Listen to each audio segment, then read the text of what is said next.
ഞാൻ എപ്പോഴും കേട്ടിട്ടുള്ള ഒരു കാര്യമാണ്, നമ്മളൊരു ബിസിനസ്സുകാരനെ സംബന്ധിച്ചിടത്തോളം അയാൾ ഒരു പ്രൊഡക്റ്റോ ഒരു സർവീസോ അല്ല കൊടുക്കേണ്ടത്. നേരെ മറിച്ച് ഒരുപാട് പേർക്ക് ഉണ്ടാകുന്ന ഒരു പ്രോബ്ലത്തിന് ഒരു സൊല്യൂഷൻ ആയിരിക്കണം അല്ലേ ഒരു ബിസിനസ് റൺ ചെയ്യുമ്പോൾ, അല്ലെങ്കിൽ ഒരു ഓൺടർപ്രണർ നൽകേണ്ടത് എന്ന് പറയുന്നത്. അപ്പോൾ അതിനെ നമുക്ക് സിമ്പിളായിട്ട് ഇങ്ങനെ പറയാൻ പറ്റില്ല, അതായത് entrepreneur should be A problem solver അല്ലേ?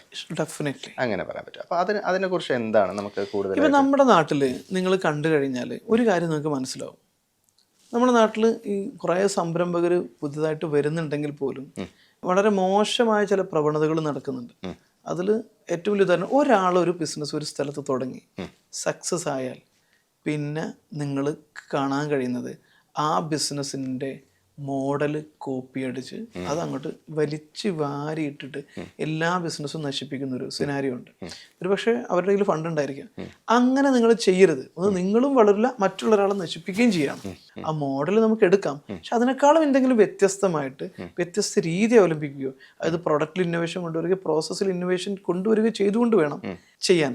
നിങ്ങൾ ബിസിനസ്സിലേക്ക് ഇറങ്ങുന്നുവെങ്കിൽ ഒരാൾ സക്സസ് ആയതുകൊണ്ട് നിങ്ങൾക്കൊരു ഐഡിയ ഇല്ല, നിങ്ങൾക്കൊരു ബിസിനസ് പ്ലാനും ഇല്ല. അപ്പോൾ നിങ്ങളിങ്ങനെ പോകുന്നതിനിടയിൽ ഒരാളൊരു സക്സസ്ഫുൾ ആയി ബിസിനസ് നടത്തുന്നു, റെസ്റ്റോറൻറ്റ് നടത്തുന്നു, ആഹാ എന്നാൽ പിന്നെ എനിക്ക് തുടങ്ങി കളയാം. അല്ലെങ്കിൽ ഒരാളൊരു ടർഫ് കോർട്ട് ഗ്രൗണ്ട് ഉണ്ടാക്കിയിരിക്കുന്നു, എന്നാൽ പിന്നെ ഞാൻ ടർഫ് തുടങ്ങി കളയാം. അപ്പുറത്തൊരു ചപ്പാത്തി കമ്പനി തുടങ്ങിയിരിക്കുന്നു, എന്നാൽ പിന്നെ ഞാൻ ചപ്പാത്തി കമ്പനി തുടങ്ങി കളയാം എന്ന് വിചാരിച്ചിട്ട് നമ്മൾ ബിസിനസ്സിലേക്ക് ഇറങ്ങരുത്. നിങ്ങളുടെ കയ്യിൽ പൈസ ഉണ്ടെന്ന് വിചാരിച്ചിട്ടോ, മറ്റൊരാൾ സക്സസ് ആയി എന്ന് വിചാരിച്ചിട്ടോ, അല്ലെങ്കിൽ കുറേ പൈസ ഉണ്ടാക്കാനുണ്ടെന്ന് വിചാരിച്ചിട്ടോ ഒരിക്കലും ഇറങ്ങരുത്. അത് ഒരു മാർക്കറ്റിൽ ഒരു സ്ഥലത്ത് നിങ്ങൾക്ക് പരിഹരിക്കാൻ എന്തെങ്കിലും ഒരു പ്രോബ്ലം ഉണ്ടെന്ന് തിരിച്ചറിയുകയും അതിന് നല്ല ഏറ്റവും ബെസ്റ്റ് സൊല്യൂഷൻ കൊടുക്കാൻ നിങ്ങളുടെ കയ്യിലുണ്ട് എന്ന് നിങ്ങളുടെ കയ്യിൽ ഡെവലപ്പ് ചെയ്തെടുക്കുകയും ചെയ്താൽ മാത്രം നിങ്ങൾ ആ ബിസിനസ്സിലേക്ക് ഇറങ്ങുക. കാരണം ബിസിനസ് എന്ന് പറഞ്ഞാൽ എപ്പോഴും ഒരു പ്രോബ്ലത്തിൻ്റെ സൊല്യൂഷനാണ്. നമ്മളിന്ന് ഉപയോഗിക്കുന്ന എല്ലാം ഒരു സൊല്യൂഷനാണ്. ഈ ക്യാമറയും ലൈറ്റും ഒക്കെ ഒരു സൊല്യൂഷനാണ്. അതൊരു സൊല്യൂഷൻ ആകുമ്പോൾ മാത്രമേ അതിന് ലൈഫുള്ളൂ. നേരെ മറിച്ച് മറ്റൊരാൾ തുടങ്ങിയതുകൊണ്ട് ഞാനും തുടങ്ങുന്നു എന്ന രീതിയിൽ തുടങ്ങി കഴിഞ്ഞാൽ തീർച്ചയായിട്ടും പരാജയപ്പെടും. അപ്പോൾ മാർക്കറ്റിൽ ചിലപ്പോൾ ആവശ്യത്തിൽ കൂടുതൽ അത് വരും. വേണ്ടത്ര ക്വാളിറ്റി നിങ്ങൾക്ക് കീപ്പ് ചെയ്യാൻ പറ്റിക്കൊള്ളുന്നില്ല. നിങ്ങൾക്ക് തീർച്ചയായിട്ടും അങ്ങനെ മറ്റൊരാൾ തുടങ്ങി വിജയിപ്പിച്ചു കൊണ്ട് തുടങ്ങിയത് കൊണ്ട് തന്നെ നിങ്ങൾക്ക് അതിനെക്കുറിച്ച് കൃത്യമായി വിഷൻ ഉണ്ടാവില്ല, മിഷൻ ഉണ്ടാവില്ല, ഒരു ഇൻസ്പയറിംഗ് ആയിട്ടുള്ള ഒരു എനർജി ഉണ്ടാവില്ല. സ്വാഭാവികമായിട്ടും അതിൻ്റെത് കുറച്ച് കാലം കഴിയുമ്പോൾ അത് നഷ്ടപ്പെടുക തന്നെ ചെയ്യും. അപ്പം ബിസിനസ് എന്ന് പറഞ്ഞാൽ എപ്പോഴും ഏതൊരു ബിസിനസ്സും അതൊരു സൊല്യൂഷൻ ആവണം. സൊല്യൂഷൻ ആവണമെങ്കിൽ ഒരു പ്രോബ്ലത്തെ നമ്മൾ ഐഡൻറ്റിഫൈ ചെയ്യണം. ആരാണൊരു ബിസിനസ്സുകാരനെന്ന് എന്നോട് ചോദിച്ചു കഴിഞ്ഞാൽ ഞാൻ എപ്പോഴും പറയാം, ഒരു സഞ്ചാരിയെ പോലെയാണ് ഒരു ബിസിനസ്സുകാരൻ. ഒരു സഞ്ചാരി ഒരു വിദേശ യാത്രക്ക് പോവുകയാണെങ്കിൽ, അല്ലെങ്കിൽ നമ്മളാണെങ്കിൽ നമ്മൾ ഇതുവരെ എക്സ്പീരിയൻസ് ചെയ്തിട്ടില്ലാത്തൊരു സ്ഥലത്തേക്കാണ് പോകുന്നതെങ്കിൽ നമ്മൾ അവിടെയുള്ള ആളുകളെ നന്നായിട്ട് ഒബ്സർവ് ചെയ്യും. അവിടെയുള്ള ആളുകളെ കാലിലെ ചെരുപ്പ് നോക്കും, അവരിട്ടിരിക്കുന്ന വസ്ത്രം നോക്കും, അവർ കഴിക്കുന്ന ഭക്ഷണം നോക്കും. ഞാനത് നന്നായിട്ട് നോക്കുന്നതാണ്. അവർ ജീവിത രീതി, അവർ കല്യാണം കഴിക്കുന്ന അവരെ കല്യാണം, അവരെ ആചാരങ്ങൾ, അവരെ കുടുംബം, ഇത് കൾച്ചർ എക്സ്പീരിയൻസ് ചെയ്യുന്നു, എല്ലാം നമ്മൾ നോക്കും. എന്നാൽ നമ്മൾ ഈ കൊച്ചി കോഴിക്കോട് പോകുന്നതിൻ്റെ ഇടയിൽ നമ്മൾ ആരെങ്കിലും കാലിലേക്ക് നോക്കാറുണ്ടോ? കാരണം അത് നമ്മൾ യൂസ്ഡ് ആയതുകൊണ്ട് നമ്മളത് എക്സൈറ്റ് ചെയ്യിക്കുന്നില്ല. പക്ഷെ അവിടെയുള്ള ഓരോ കാര്യം നമ്മൾ കണ്ടെത്താൻ ശ്രമിക്കുകയും ചെയ്യും.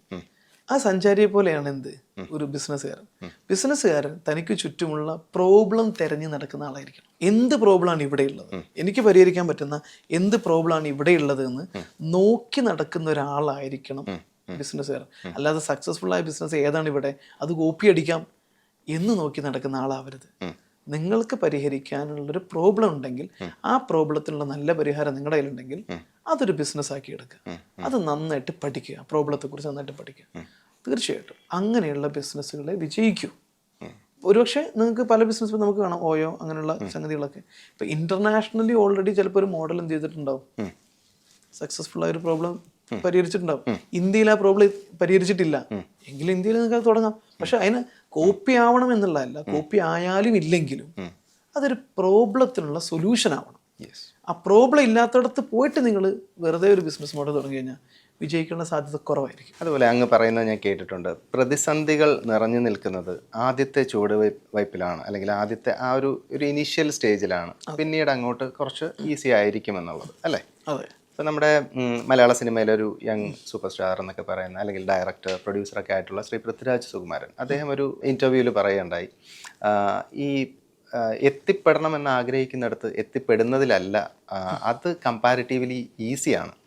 എത്തിപ്പെട്ടിടത്ത് നിലനിൽക്കാനും അവിടെ നിന്നുകൊണ്ടുള്ള ആ ജേണി എൻഹാൻസ് ചെയ്യുകയാണ് ഏറ്റവും ടഫസ്റ്റ് ടാസ്ക് എന്ന് അദ്ദേഹം ഒരിക്കൽ പറയുകയുണ്ടായി. സോ ആ ഒരു പശ്ചാത്തലത്തിൽ, ആ ഒരു സ്റ്റേറ്റ്മെൻറ്റിൻ്റെ പശ്ചാത്തലത്തിൽ അങ്ങ് പറഞ്ഞതുമായിട്ട് ഉള്ള ഒരു കമ്പാരിസൺ ഞാൻ വെറുതെ ഒരു കൗതുകത്തിന് ചോദിക്കുകയാണ്. അപ്പോൾ എങ്ങനെയാണ് ആ നിലപാടിനെ കാണുന്നത്? ഇത് രണ്ടും ശരിയാണ്. അതായത് ഇപ്പം നമ്മൾ ഇത് സിനിമേനെ എടുക്കാം. കുറേ ആളുകൾ ഇങ്ങനെ വന്ന് ഏർലി സക്സസ് ഉണ്ടാക്കി പോയിട്ടുണ്ട്. പക്ഷേ ഒരു വൺ നൈറ്റ് സക്സസ് അല്ലെങ്കിൽ ഓവർ നൈറ്റ് സക്സസ് ഒക്കെ ഉണ്ടാക്കുക ഭാഗ്യം കൊണ്ടൊക്കെ ചിലപ്പോൾ കിട്ടിയേക്കും. എന്നാൽ പോലും നമ്മളൊരു മിഷനിലേക്ക് ഇറങ്ങുന്ന സമയത്ത് ആദ്യം നമുക്കൊന്നും ഇല്ലെങ്കിൽ സ്വാഭാവികമായിട്ടും നല്ലോണം സ്ട്രഗിൾ ചെയ്യേണ്ടി വരും അതൊന്ന് ക്ലച്ച് പിടിക്കാൻ. പക്ഷേ മിക്കവാറും ആളുകൾ പെടുന്നത് എന്താ വെച്ചാൽ ഏർലി അല്ലെങ്കിൽ ലെവൽ 1 ലെവൽ 2 സക്സസ്സിൽ അങ്ങ് മതി മറന്നു. സക്സസിൻ്റെ ഡെഫിനിഷൻ കണ്ടെത്തുക എന്നുള്ളതാണ് ഇതിൽ ഏറ്റവും പ്രധാനം. എന്താണ് സക്സസ് എന്ന് എന്നോട് ചോദിച്ചു കഴിഞ്ഞാൽ ഞാൻ പറയുന്ന ഡെഫിനിഷനുണ്ട്. ഇപ്പോൾ ഒരു മോട്ടിവേഷൻ സ്പീക്കർ അല്ലെങ്കിൽ ഒരു ബിസിനസ് കോച്ച് എന്ന രീതിയിൽ തീർച്ചയായിട്ടും ഒരു ഏർലി ഞാൻ ആദ്യകാലത്തെടുത്ത അത്രയും എഫേർട്ട് ഞാൻ ഇന്ന് എടുക്കുന്നില്ല. കാരണം ഇന്നത് എടുക്കാൻ കുറേയൊക്കെ അത് ബൈപ്പാസ് ചെയ്യാൻ കുറേ ടീമൊക്കെ ആയി എനിക്ക്. അന്ന് 16 മണിക്കൂർ എനിക്ക് തോന്നുന്നു രാവിലെ 16 മണിക്കൂറും 18 മണിക്കൂറൊക്കെ ഞാൻ കണ്ടിന്യൂസ് ആയിട്ടിരുന്ന് പണിയെടുത്തിട്ടുണ്ട്. കാരണം അത്രയും ടീമില്ലാത്തതുകൊണ്ടാണ്. പക്ഷേ ആ ഒരു ഘട്ടം എത്തി ആളുകൾ അക്സെപ്റ്റ് ചെയ്യുന്നു, റവന്യൂ കൃത്യമായിട്ട് വരുന്നൊരു സ്റ്റേജ് എത്തിയപ്പോൾ ഞാൻ അത്രയും എടുക്കുന്നില്ലെങ്കിൽ പോലും ഇന്ന് ഞാൻ സമയം സ്പെൻഡ് ചെയ്യുന്നത് ഇന്നലത്തേതിനേക്കാളും ബെറ്റർ ആകാൻ വേണ്ടിയിട്ടാണ്. മുമ്പ് ഞാൻ തുടങ്ങാനാണ് കഠിനാധ്വാനം ചെയ്തതെങ്കിൽ ഫസ്റ്റ് സ്റ്റേജ് സക്സസ് ഉണ്ടാക്കാനാണ് ശ്രമിക്കുന്നതെങ്കിൽ ഇന്ന് ഞാൻ ശ്രമിക്കുന്നത് എൻ്റെ ക്ലാസ്സുകൾ കഴിഞ്ഞ വർഷം എടുത്തതിനേക്കാളും ഇമ്പ്രൂവ് ആക്കണം. ഈ വർഷം എൻ്റെ റവന്യൂ കഴിഞ്ഞ മാസത്തേതിനേക്കാളും ഇമ്പ്രൂവ് ആക്കണം. അത് നമ്മളുടെ അച്ചീവ്മെൻറ്റുകളെ നമ്മൾ തന്നെ തോൽപ്പിച്ചുകൊണ്ടേ ഇരിക്കുക എന്നുള്ളതാണ് ആക്ച്വലി സക്സസ്. iPhone 16 ആണ് ഇപ്പോൾ ഏറ്റവും ലേറ്റസ്റ്റ് ആയിട്ട് ഇറങ്ങിയത്. ആ 16 ഇറങ്ങുന്ന ദിവസം തന്നെ 16Xൻ്റെ എക്സ്പയറി ഡേറ്റും കൂടെ ആര് സെറ്റ് ചെയ്തിട്ടുണ്ടാവും? ആപ്പിൾ കമ്പനി സെറ്റ് ചെയ്തിട്ടുണ്ടാവും. ഒരു സെർട്ടൻ ഡേറ്റ് കഴിഞ്ഞാൽ 16 വില ഉണ്ടാവാൻ പാടില്ല, ആളുകൾ അത് ചോദിച്ചു വരാൻ പാടില്ല. അത് തല്ലിപ്പൊളി സാധനമാണോ, അത് മാർക്കറ്റിൽ നിന്ന് എടുത്ത് എറിയപ്പെടണം. അങ്ങനെ എറിയപ്പെടണമെങ്കിൽ എന്തുണ്ടാവണം? അതിനേക്കാളും ബെസ്റ്റായിട്ടുള്ള 17 ഇറങ്ങണം. നേരെ മറിച്ച് 16 വലിയ രീതിയിൽ അക്സെപ്റ്റ് ചെയ്യപ്പെട്ടു, വലിയ രീതിയിൽ കച്ചവടം നടന്നു. എന്നാൽ പിന്നെ ഇനി കുറേ കാലം 16 അങ്ങ് വിറ്റ് കളയാന്ന് വിചാരിച്ചു കഴിഞ്ഞാൽ ആപ്പിൾ എന്ന് പറയുന്ന കമ്പനി ഔട്ട്ഡേറ്റ് ആയിപ്പോൾ. അംബാസഡർ വലിയ സക്സസ്ഫുൾ സാധനം തന്നെയായിരുന്നു. ഇന്ന് അംബാസഡർ ഇല്ല. എന്താ വെച്ചാൽ അപ്ഡേഷൻ ഉണ്ടാവാൻ. അപ്പോൾ പൃഥ്വിരാജ് പറഞ്ഞത് വളരെ കറക്റ്റാണ്. അപ്ഡേറ്റ് ചെയ്തില്ലെങ്കിൽ നമ്മൾ ഔട്ട്ഡേറ്റ് ആവും. സക്സസ് എന്ന് പറയുന്നത് ഒരു സ്റ്റേജാണ്. പക്ഷെ അവിടെ കാലാകാലം നിലനിൽക്കാൻ പറ്റില്ല. അവിടെ അതിനേക്കാളും ബെറ്റർ ആയിട്ട് ഒരാൾ വരുന്നത് നമ്മൾ ഔട്ട്ഡേറ്റ് ആയി പോകും. പക്ഷേ ഫിസിക്കലി ആൻഡ് മെൻ്റലി ഒരു പക്ഷേ അത്രയോളം എഫേർട്ട് എടുക്കേണ്ടി വരില്ല എങ്കിൽ പോലും നമ്മൾ അപ്ഡേഷൻ എന്ന് പറയുന്ന ഒരു പ്രോസസ്സിൽ നിരന്തരമായിട്ട് ഫോക്കസ്ഡ് ആയിരിക്കേണ്ടി വരും. ഇപ്പോൾ മമ്മൂട്ടി മോഹൻലാലിനൊക്കെ നമ്മൾ കാണുന്നത് തന്നെയാണ്.